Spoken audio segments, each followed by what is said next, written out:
Good morning. সবাই কেমন আছেন?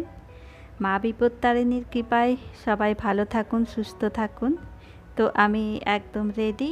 এখন সকাল পাচ্ছে ওই 6টার মতো। তো আমরা দুজনে চললাম মন্দিরে বিপত্তারিণী ব্রত করতে। তো এইখানে আমি ফলগুলো সব থলিতে ঢুকিয়ে নিচ্ছি। আমি তো এখানে ভাড়া থাকি, আমার সব সেরকম কিছু জিনিসপত্র নেই, যা আছে শ্বশুর বাড়িতে। তো যেটুকু আছে সেটার মধ্যেই আমি করে নিচ্ছি। এই থলিটার মধ্যে আমি সব ঢুকিয়ে নিয়ে চলে যাব, তাহলে আমার সুবিধা হবে। ওইখানে গিয়ে পরে আবার সব বার করব। তো এখানে আমি সব গুছিয়ে নিচ্ছি, ধূপকাঠি নিয়ে নিচ্ছি, ফুলগুলো নিয়ে নিচ্ছি। হ্যাঁ, প্রচণ্ড ভিড় হবে, আমি এখন থেকে বুঝতে পারছি। ভোর 4টার থেকে লাইন লেগে গেছে ওখানে। আমার তো এখন 6টা বেজে গেছে। তো এখানে চলে এসেছি মন্দিরের বাইরে। এখানে 5 রকমের মিষ্টি নিয়ে নিলাম, আর ফল তো আগেই নিয়ে এসছে। তো মিষ্টি কেনার পরে এবারে মন্দিরের ভিতরে ঢুকবো। এই যে মন্দিরের ভিতরে যাচ্ছি এবারে। দেখুন রাস্তার থেকেই কত ভিড়, আর মন্দিরের ভিতরে তো লাইন পুরো। আর এখানে এই যে সুতোটা কিনে নিলাম, আর একটা সুতো কিনে নিয়েছি যেটা দুর্বা ঘাস আছে, যেটা আমি হাতে পরবো। আর এই সুতোটা আমি সবাইকার জন্য নিলাম, মানে যারা বাড়িতে থাকে তাদের সবাইকে পরাতে হয়। তো এই দেখুন মন্দিরের ভিতরে লাইন চলে গেছে। তো লাইনের জন্য আমি এখানে মা অন্নপূর্ণার মন্দিরে চলে এলাম, ভিতরেই আছে। তো সেইখানে আমি পুজোটা করে নিলাম, তাড়াতাড়ি হয়ে যাবে সেই জন্যে। আর লাইনে মোটামুটি 2 ঘন্টা লেগে যেত দাঁড়াতে। তো আমার পুজো হয়ে যাবার পর এখানে ঠাকুরমশাইকে দিয়ে আমি হাতে সুতোটা পরে নিচ্ছি। এখানে ঠাকুরমশাই হাতে সুতো পরিয়ে দেয়। তো আমার হাতে সুতো পরা হয়ে গেছে। আমি জিজ্ঞেস করছি যে সুতোটা কবে খুলবো আর কোন হাতে সুতোটা আবার পরবো, সেটা জিজ্ঞেস করে নিলাম ঠাকুরমশাইকে। ঠাকুরমশাই বলে দিলেন। এরপরে আমরা এই যে লাইন, তো একটু এদিকে ওদিকে ঘুরে আমরা এবারে বাড়ি চলে আসবো, কারণ ছেলেকে উঠাতে হবে, কলেজ পাঠাতে হবে। ও তো ঘুমোচ্ছে গিয়ে পরে। তো এই দেখুন পায়রাগুলো কি সুন্দর চাল খাচ্ছিল আর উড়ে গেল। এখানের আওয়াজ হচ্ছে, একবার করে ভয় পেয়ে উড়ে যাচ্ছে। আর এখানে সব ধূপকাঠি প্রদীপ জ্বালাচ্ছে, তো আমরাও ধূপকাঠি জ্বালিয়ে নিলাম।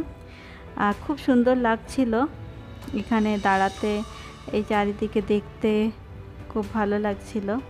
তো দেখুন ভিতরে মাকে দেখাচ্ছে, ধোঁয়ার মানে ধূপকাঠির এত ধোঁয়া হয়ে গেছে যে দূর থেকে এত মাকে ভালো করে দেখাচ্ছে না। আর ভিতরে তো ঢুকতে দেবে না, কারণ ওখানে লাইন যারা দেয়নি তাদেরকে ঢুকতে দেবে না।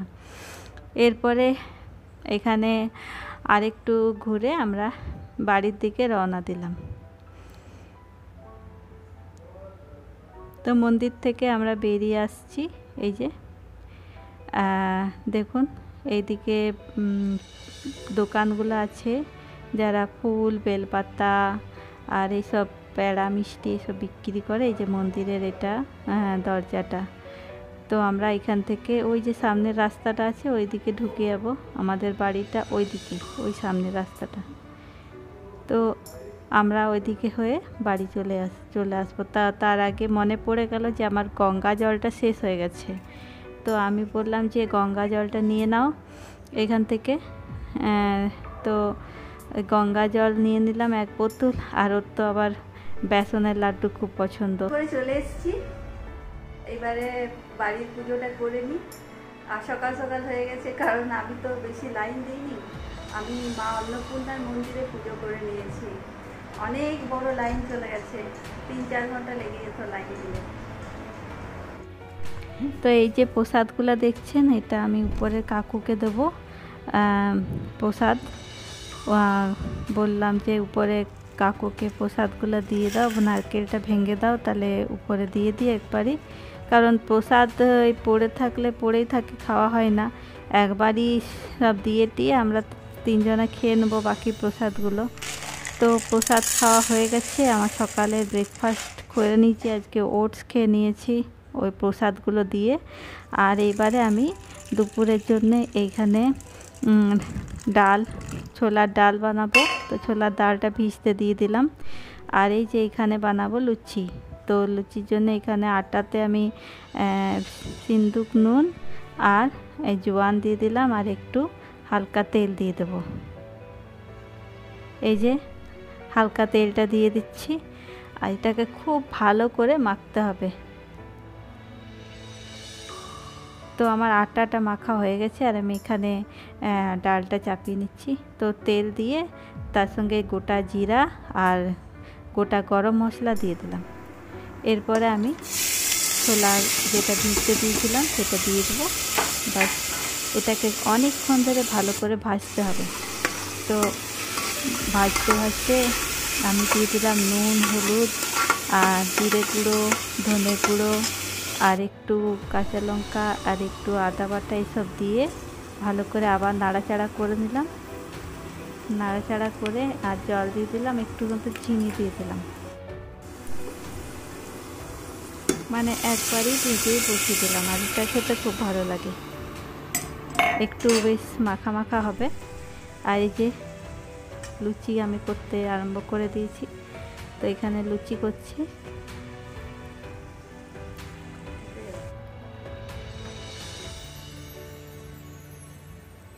লুচি আমি কমই করি, এইসব উপোস কাপাসেই হয়তো আমি লুচি করি। এমনি তেলের জিনিস আমি খুব একটা করি না। যদি করি তো পরোটা করি হয়তো, কিন্তু লুচি করি না। এই যে লুচি আমার হয়ে গেছে করা। আর এই যে আমাদের দুপুরের আজকের খাবার, এটা লুচি, এখানে ছোলার ডাল পনির দিয়ে আর বোঁদে আর মিষ্টি। খাওয়া দাওয়া ধোয়া হয়ে গেছে। আর এই যে দেখতে পাচ্ছেন পার্সেলটা, এটা এসছে আমার হাজব্যান্ডের জন্য। মানে ও ওখানে শ্বশুরবাড়িতে নিয়ে যাবে। তো এখান থেকে আমার ছেলে অর্ডার দিয়ে দিয়েছিল। তো এই যে এটা হচ্ছে একটা ননস্টিক ফ্রাই প্যান। এটা মানে 500 টাকার মতন দাম পড়েছে। তো দেখুন এই জিনিসটা অ্যামাজন থেকে এসছে। তো বুঝতে পারছি না এটা কীরকম হবে, কতটা ভালো হবে। তো এটা ব্যবহার না করলে তো বোঝা যাবে না। তো শ্বশুরবাড়িতে ব্যবহার করবে তো জানতে পারবো আমি যে কতটা এটা ভালো হবে। তো আজকের মতন আমার ব্লগের ভিডিওটা এটুকুই। তো আপনারা সবাই ভালো থাকুন, সুস্থ থাকুন, সবাই ভালো থাকুন। আর আজকের ব্লগটা তাহলে এটুকুনি। টাটা।